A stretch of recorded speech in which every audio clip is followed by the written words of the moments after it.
lalong lumunin ng walay na nakakalipos sa bawat isa.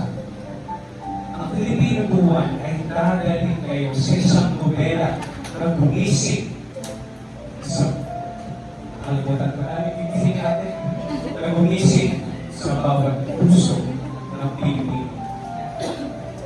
Kaya sa araw na ito ay sita, relax, at sasayan po natin ang saysayang nobela na bumuhay, gumising sa puso ng pagiging isang Pilipino. Sabi ko kung maglalagay kasi sila. Pero obvious ang Pilipino. Kabanata 37, ang alingaw-ngaw ng pagpala. Sa isang kataong mag-isang takbas sa tahanan ng Brenda, isang pamilyang kinalasan sa kawalan ng Marcos, nag-ipon ang mga kaibigan at pagkain upang pag-usapan ang isang alimasas na unti-unti-tigong naman. Isang balitang halos hindi na makilala dahil sa dami ng nagdadamas. Ngunit sa dami ng pagtulong ng simbahan, ito at maghinay magpapabago sa takbo ng ginagawa.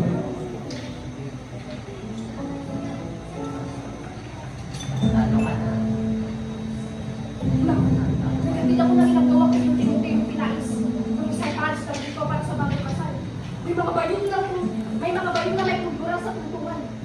Sa loob ng upuan at sa buwan. Sa lahat ng sulok. Mabuti na lamang wala din sa mga hindi na doon.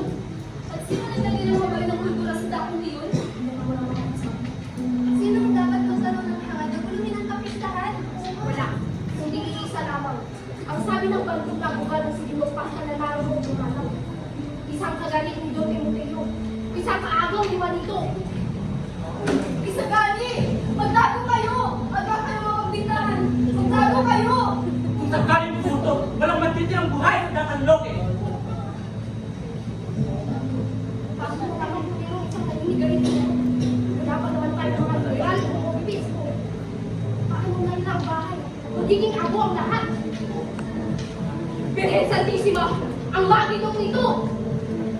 Diyos kalimusin, ang lahat may utang sa amin ay naroon.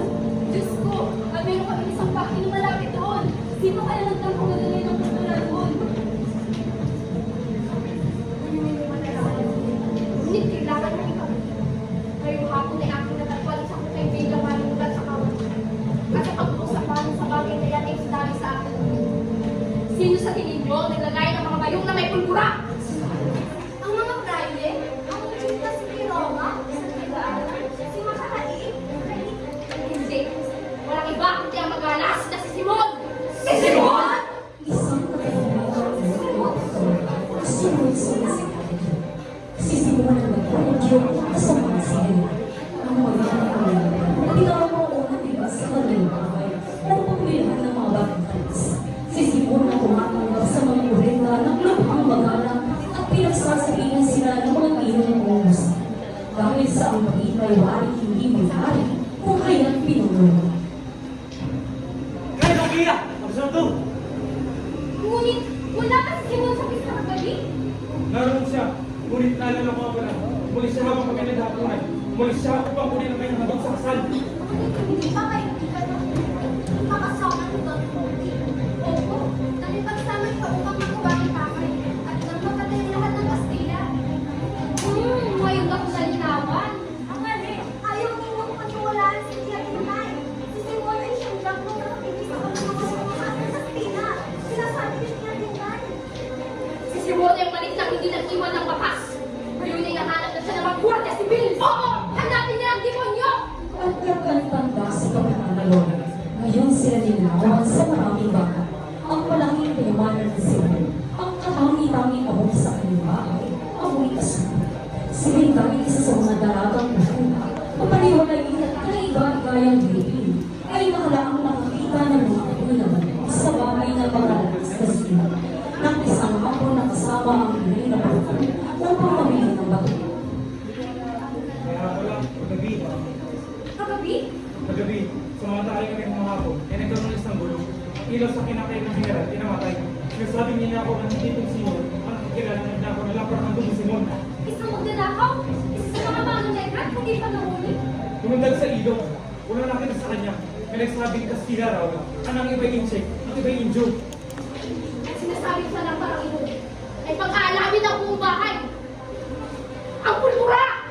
Kultura yun! Sayang! Masama na gawa ng ako na yun. Namatay na sa siyang lahat! Pawelo ka! Hindi kailanman naging mabuti ang pagkuha ng hindi sa sarili. Alam na ako ng magnanakaw ang pinagplanong gawin, hindi niyo yung gagawin. Kahit ano pang kabayaran ito, hindi ako magkaya sa kanya. At sa gitna ng hapon, pulo ang paan, isang binata ang magpapaaral. Ako yanis na, tinira na ako sa akin na may nasa dulo na ako. At sa pagkakasya, tila may kasaway na ulis na pag-asa. Kung bakit aming pagkabinamang nakakapit. Sa tahanan ng mga brenda, nagsimula ang lakad ng bata. Bilang ngunit nagsikapos bilang isang misteryo na magpapagamit sa batala.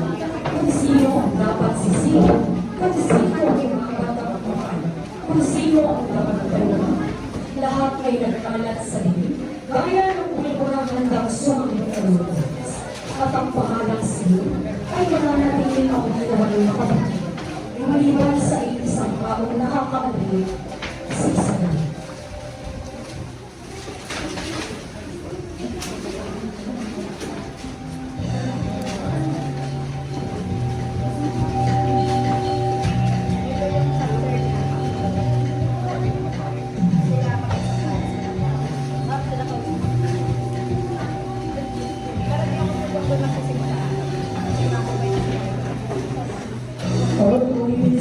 Oh, bilisan mo ang kapalaran.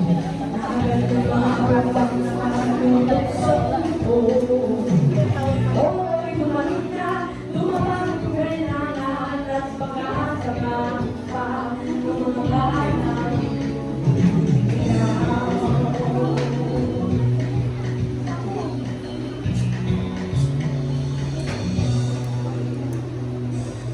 O'y, makinig ka, huwag kang magpapalala. Makakapagkamalagkan ng tusay at sabi. O'y, alam ba kung ano ang pagkulo? Di matapos-tapos na kabunuan. Hindi ko lang tao kung kailan lang. Ang tunay at tatakal di siya lalang. Hanggat marami ang lupit sa kanya, ang hustisya ay para lang sa mayaman.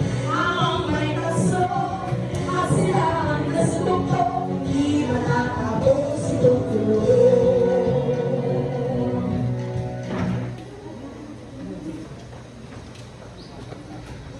Kabanata, ikatatlong pagkon. Samson, kinaabot ng malanglaw. Ang dugo at apoy ang bakas sa kanilang pagdaraanan.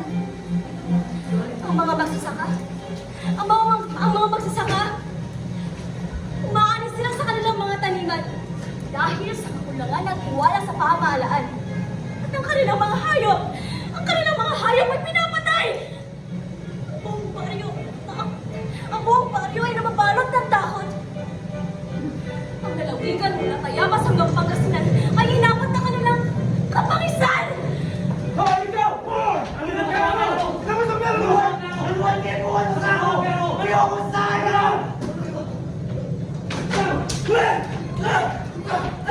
Ang ginagawa na gamit ko! Gano'n kita! Gusto! Halos pagsakta ang merkado! Wala nang maganda ang mga tao! Siyang tunay! Paano na ang pamilya mo? Ang kaguluhan na ito ay masake! Mga kwentes sa mga!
pangasinan.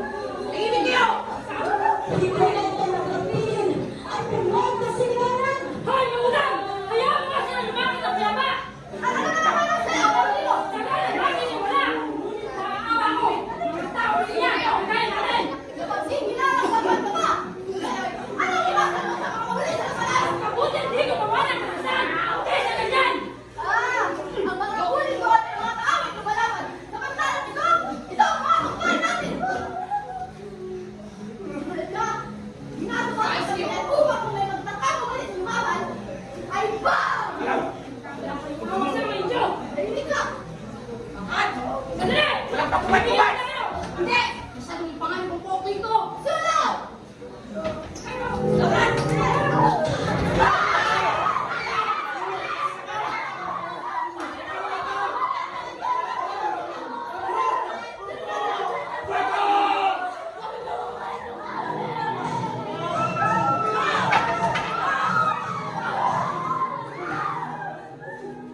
Nino, puputuan mo yan! Hindi ka malalagot sa akin!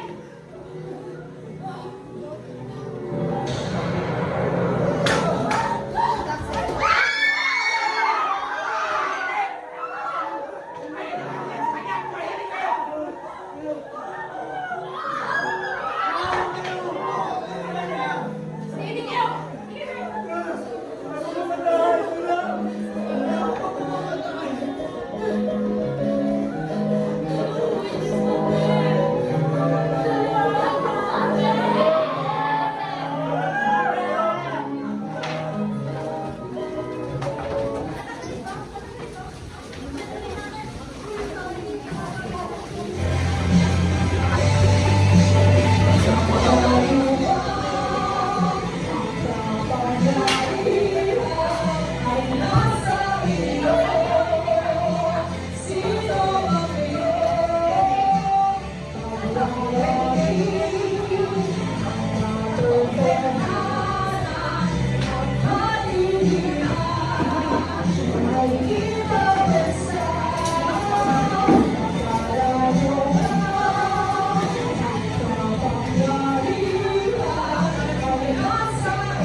Sabay pa rin nalagat ng kanilang mga ibabang ninyo nakikita sa mga bukas ng luwaw na umaabot sa malayo hanggang sa mag-isa sa huling dako na nagtatanaw ay nililibang ni Padre Luitin ang kanyang pag-isa sa pamamagitan ng panukso. Tunay na si Padre Luitin na isang musika na tumutugtog ng alinsunod sa binuudyok ng kalooban at sa dahilan siya ay nag-iisa ay pinutulalas ang kanyang panuputang lagay ng Diyos. Sadyang ang matanda'y malungkot. Ang kanyang mabuting kaibigan na si Florentius ay kaalis pa lamang kumikila sa pag-uusig ng asawa. Umagang iyon ay tumanggap ng isang sulat ng sa klinyente ng Guardia Civil na ang sabi ay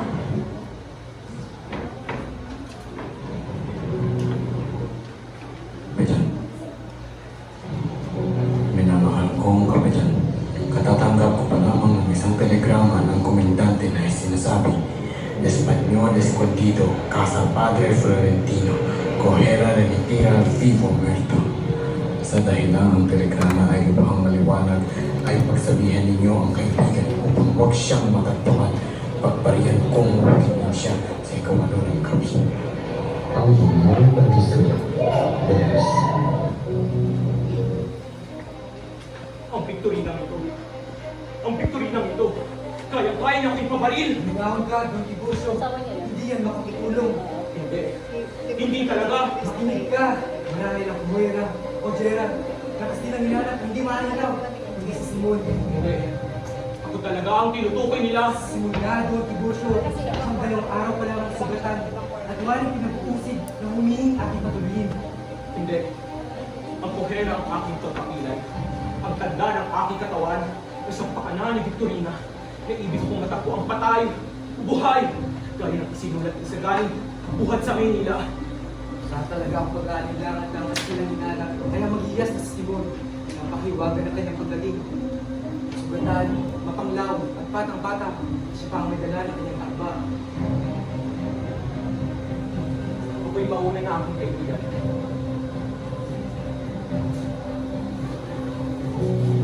Dahil sa malaya, magiging na pagtanggap ng mga Pilipino, tinanggap ni Padre Florentino si Simon ng walang anumang pagtatanong kung dumating ito. Hindi pa niya narinig ang mga naganap sa Maynila. Kaya hindi lubos maisip ang kaibang kalagayan ni Simon. Ang nag-iisang ikuha niya ay dahil sa nakaalis na ang general, ang nagputang bulan kaibigan ng mag-aalas. Napinsala at kinanay, nagtumaman sila upang humingi ng pagkigal. Iniisip na pinabuusik si Simon ng kasahantalang niya upang makuha ang kanyang kayamanan na ito. Kaya nagsabi ng pagtatalas. Ngunit, sinyaban ng buwan at kanyang mga sugat. Nagrawa siya ng pagpapatay. Nakayayaw siya sa pagigati. Nakaya siya sa kapusuan. Kaya ng gusto ng kapatid si Simon. Kaya, hindi ako nagpipilas. Nakawalan ng gusto sa kanya. May hinuha ni Padre Florentino. Ang inaakala ng pinakamalapit sa kaibabahan. Lalo nagkakalap niya ang telegrama dahil dahil sa matigas na pagtanging Simon. Mula pa sa simula ng mapagpapagawin sa doktor ng kabisera ng lalaki. Ang tanging pinahitulutan ni Ginoong Simon na mag-alaga sa kanya ay si Don Tiburcio. Ang tanging may alam lang kung ano ang kinadaraanan ni Simon. Si Don Tiburcio ang patuloy na nag-aasikaso kay Simon hanggang sa matangkang pinakasakot upang hindi siya matangkuhan sa bahay ni Padre. Sapagkat inaakala na siya ang pinutukoy ng kusini pagsapit ng kawalan. Ngunit, ano nga ba ang dapat mong gawin sa mga buwas na pulis sa kanya? Sa kanyang kalagayan, tunay na siya ay kaawa-awa. Sabi pa sa telegrama, patay, buhay. Ako, nang malaman ni Simon, nalitan siya yung huli. Sinalubong nila kung ito ang ikinan ng pagkakauya. Ngunit, ano nga ba ang pahulugan? Ang ngiting iyon. Lalo na ang hindi matagpuan niya. Siya ay muli sa ikawalo ng gabi. Bakit ayaw niya magtago? Naalala niya ni Padre Florentino ang pinagawa ni San Juan ng Tokyo. Oo, ang siyong yawan na mayaman, makapangyarihan at kinakatakutan. Ngunit anong nangyari? Wala pang isang linggo na nakaraan, ngayon siya ay isang ipapalala na. Mas malala pa raw kayo. Umanap na matutuluyan na hindi sa nalambanan ng simbahan, kundi sa lukhang bahay, sa isang klieriko ito, sa libing na kawalan, sa ulilang may ganda. Kapalaluan. Kaluluan ng kapalaluan. At ang lahat ay kapalaluan. Ang taong yaw sa loob ng ganang ay humiin, aalisin sa higang kinihilang, nabibigay ang mga kalagayan. Ibigin ang halaga ng kanyang sugat sa patay o buhay. Ay hindi siya ng kanyang mga kaaway. Paano pag-ibig sa kanya? Sa matatago ang mabigkas ng pag-aakit ng obispo sa pagkikino niya. Hindi na naalala ni Padre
ko, anong hihingin mo? Wala na akong magagawa, Padre Tolentino. Alam niyo na wala nang lunas. Ano ibig niyo gawin ko? Sabi ng ikawalo, sumatay o sa buhay. Sumatay. Ayoko. Muli sa buhay. Ay, hindi. Agad na pinanakot ni Sino ng padre sa pamamagitan ng isang galaw ng ulo at sinabi ang nagawa at nagawa. Pinapaliwanag na ang Sino na pwedeng tumawag sa mga buhay sa kadahilan at baka makuha pa niya. Pinahilawin niya ang padre at sinabi huwag siyang makapal. Huwag siyang malito dahil wala nang magagawa. Pakinggan na lamang mag-aalas dahil sa manasakit na pagsapit ng gabi at hindi na dapat pang mag-aksel. Kailangan niyong malaman ang aking hiling. Kailangan ko sabihin sa inyong tuloy kong mga nasa. Kailangan ko ipaalam sa inyo ang aking kabuhayan. Isang galing itong katangi-tangi dahil sa pag-ibis ang napakabigat na damda. Ang napakabigat na pasanin. Gusto kong paliwanagan niyo sa akin ang aking pag-aalinlangan. Kayo, hindi malaki pananampalataya sa Diyos. Gusto kong sabihin niyo sa akin, meron nga ba talagang Diyos? Ano nga sa lasa, Simon? Wala na mangyayari! Wala na mangyayari! Padre Tolentino, huwag ka nang magsiyawa ng panahon. Alam mo at alam ko sa sarili ko, hiyawan akong dala ang aking mga lihim. Ang Jericho'y libong ng pag-ibig sa kanyang iklinador, nalalapit sa pangalan. Isumang mukha sa dalawang kamay at pagkatapos ay tumindig ng balangin at gagalang-galang nawari ng sa kanya.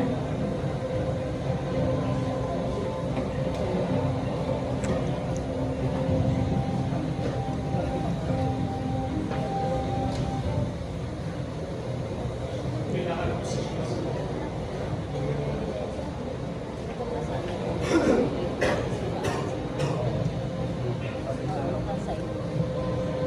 Galing akong Europa. Ituwid ang pag-asa, ang kinabukasan, isang napakagandang pangarap. Pinabang ako sa Pilipinas, upang makasalan ang aking pinihirog. Sakali, hindi nagkagayo. Nais ko lang naman mabuhay ng mapayapa. Isang kamay nagudyok sa akin upang gawin ang lahat ng mga ito. Kamay ng aking mga kaaway na siyang lumabas tangalan sa akin. Alis nila ang aking pangalan. Kinubukasan, pag-ibig at kalayaan. Maligtas ako sa matayan dahil sa tulo ng isang kaibigan.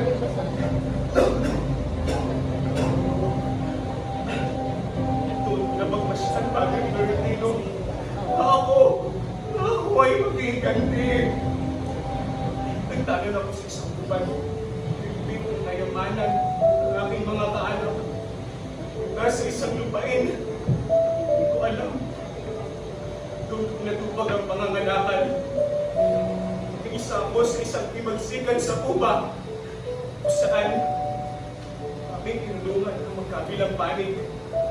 Doon ko nakilala ng isang kaibigan. Isang general. Doon pa lamang ang isang komandante na nagkakutan sa akin. Ikalaunay, isang kaibigan dahil sa taksilan na ginawa niya na alam niya, alam ko. Dahil sa kapangyarihan, sa impluensya ng salapi, nagawa ko pumarito ang general na yun.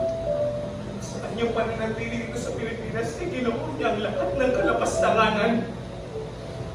Lahat ng kasamaan, ang labis na katakawan sa salapi. Ang pangungupisa ay mahaba na ngunit sa buong nabahaba, hindi nagpalata na ang mga pagkakulan ang papangumpisan at bihirang pinanangalan sa kubinan si Padre Tolentino ay tumindig na hinahid ang pawis sa mukha at nagising. Mahiwagang kadiliman ang naghahay sa loob ng sili na binubulo ng sinag ng buwan na pumapasok sa mga dungaw. Naliwanag na malablang at mga kalitan nawari sila. Sa gitna ng katahimikan, tanging tingin ng pare ay natiniling na malungkot. Banayan, ngunit mahirap. Nawari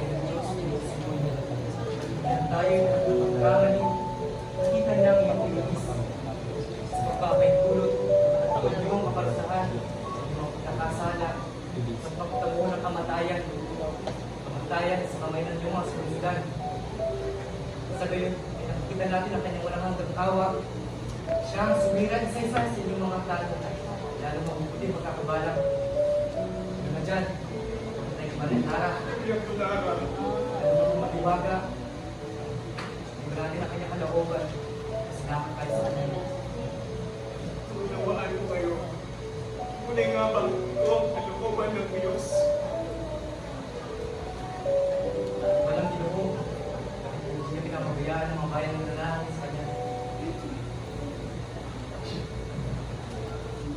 Ngayon, at hindi niya pinagkait sa akin ang tulong. Sa pagpiliin yung paraan, hindi masasamayin siya. Sa luwalhatian ng isang bayan, hindi makakapit na makakatulong sa pagkirap sa kanya. Nakala niyo ang mga uusig at ang mga kasamaan. Sa bayan na yun ay naliligtas rin ng isang kasamaan. Kasalanan, kamalitan. Ipinaliwanag ng Padre ang paglalim ng masama ng walang inuupa. Hindi kanilang lamang na sala ay mga sayo. Dahil ang pag-ibig na nakakalawa ng mga bagay na kahangahan. Kabaitan lamang na nakapagligtas. At ibalang araw, ang bayan ay magiging malaya ay hindi dahil sa masasamang hilig at pagkamasama. Hindi sa paraang pasamain ng kanyang mga anak. Dayain ang ilan. Tignan ng salapi ang iba. Hindi. Ang kaligtasan ay may kamugang kabanalan. Ang kabanalan ay pagbilis at pag-ibig.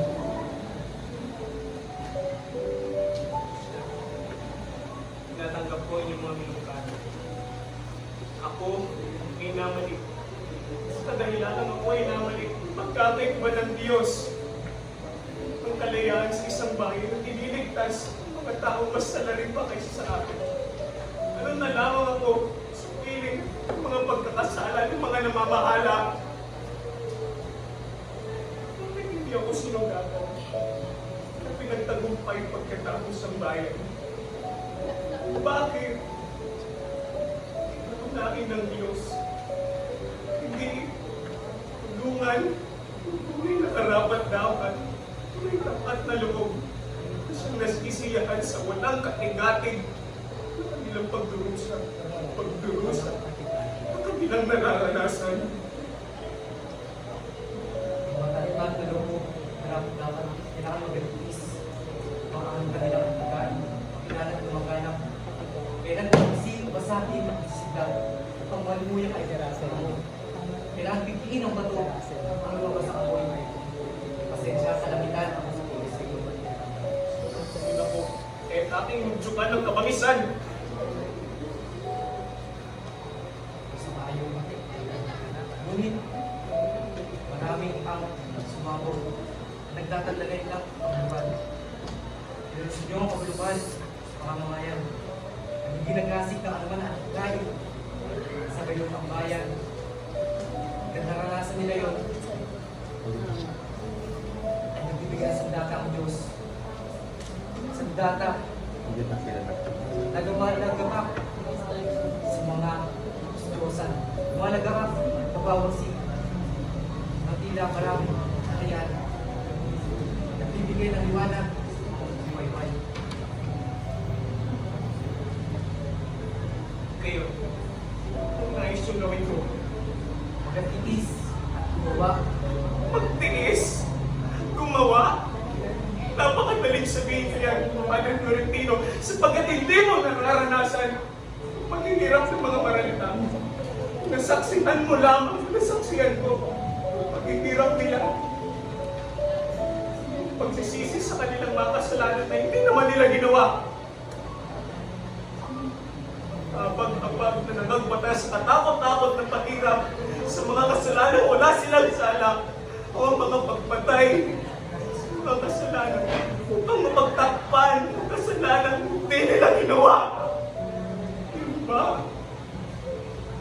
O ang mga amang inagaw sa kanilang tahanan gumawa ng walang kaparanakan sa lansangan. Sira lang din sa umaga.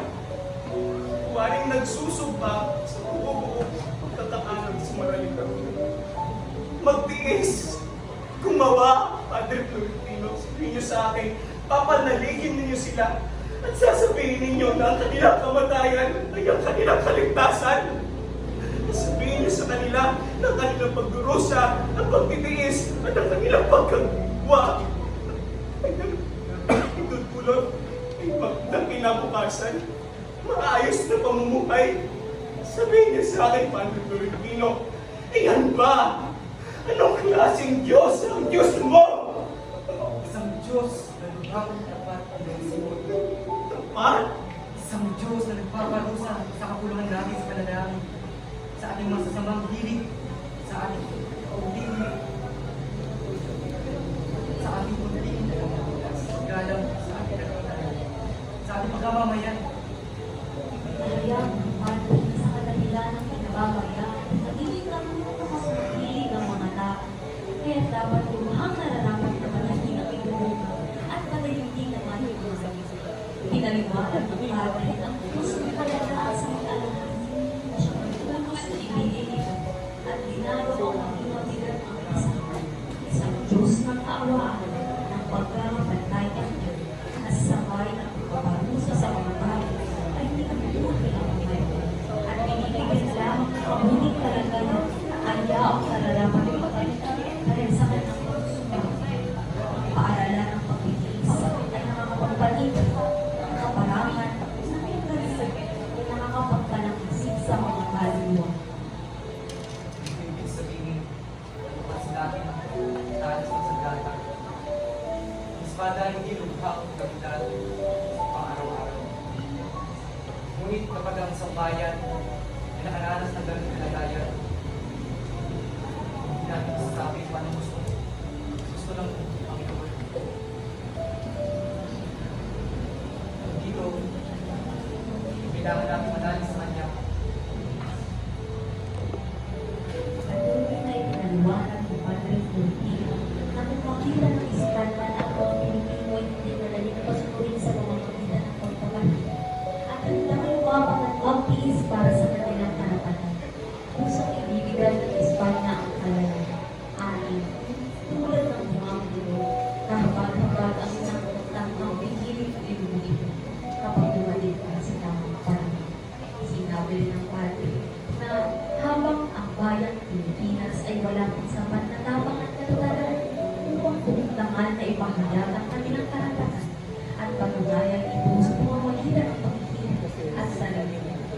Ay hindi pa sila nasa ganap na pagsasarili habang nakikita nila na ang kanilang sariling kababayan ay nahihiya sa sarili, nakakalitig at sigaw ng buting tumutulong, ngunit na nakapilitan ng pagsasarili at nakikisama pa sa pumamatan upang hulyain ang imasin. Hindi pa maaaring makatas ang kulay ng kalayan. Hindi ko nakikita karapat-dapat ang bayan sa kalayaan habang may namamayari kasakiman, pagpapaibabaw, kulang-kulangan sa kalayaan. Sa pilihan ng Espanya, tuloy ng nagawaray dito ay wala pa ng pinagbabago. Sa halip, ay maaaring ito'y magalak sapagkat ang maaaring ngayon ay siyang nagiging maningili. Hindi maaaring nagalaw ang kalayaan kung walang tunay na pag-ibig, pinatang handaan at sakripisyo at handang ialay para sa dito. Naramdaman ng Padre Florentino na tumisil ng may sakit ang kanyang kamay na parang nagpapahintuan ay naisang ngunit dalawang isil lamang, isang buong hihinga at pagkatapos ay matagal na katahimikan ng lahat. Nang makita ng Padre Florentino wala nang sinasabi ang isang siya'y nakamulo, waring nagtatangay ng isang malalim na iniyasan. Nasa kabataan, maglalaan ang kanilang magandang sandali, mga pangarap at kalibuhan. Sa ikabubuti ng kanilang bayan, nasa magandang kaluglabuan ng kanyang dugo at pangbukasan ng kanyang maraming kaibigan. Ang gayon karaming pagkakasala, ang gayon karaming bagay na hindi malinis at malampahing bilis ang kanilang maging buhay na alay upang ang mundo ay maging karapat-dapat. Saan ka nang naroon? Walang kabinataan, magtataglay ng lakas ng buhay at tumanan sa aming mga ugat. Ang kalinisan ng mga pagkukuro kung naglinisan sa aming mga kaisipan at ang nagablab ng sikabo na namatay na sa aming namin kayo, o mga binata. Halika kayo, at kayo'y aming inaantay. At sa kanilang naramdaman ang kanyang mga matay, pinangingiliran ng luha, ay binitawan ang kamay ng may sakit. Tumindig at lumapit sa durungawan, upang tanawin ang kalawang na lupain.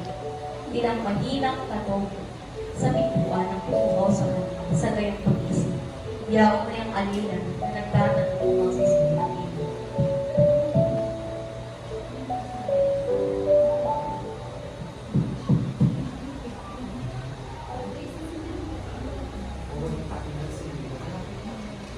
Nang lumapit sa may sakit at nakita ito sa tulong ng iwanan ng lambaran hindi kumikilos. Nakaputi ang mata, ang kamay na umipil sa kanyang kamay ay nakabuka at nalalahat sa gilid ng higaan ay nakalan ng tulong. Ngunit ang maramdaman hindi humihaan ay marahan ang iniwan sa kabalang ng nalatakpan. Hindi na imagitan ang kagaya lumutan na nalang ng tuwindigan ay ang basta ng bangkay. Ay nababakas ang isang matinding hatas, ang sakit ng isang buhay na walang pakulungan na dinaglay hanggang sa damo paroon ng katangahan ay nangilabot ang matanda at bumulong na.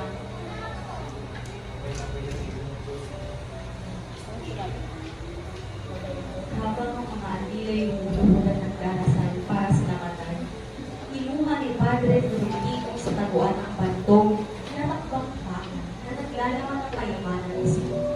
Sa siyang nag-alinlangan, ngunit bumabalik sa paboritong batuhan ni Isagan upang ihagis ni Isagan. Mula sa mataas na bangkit, nakita niya ang malakas na alon ng puso.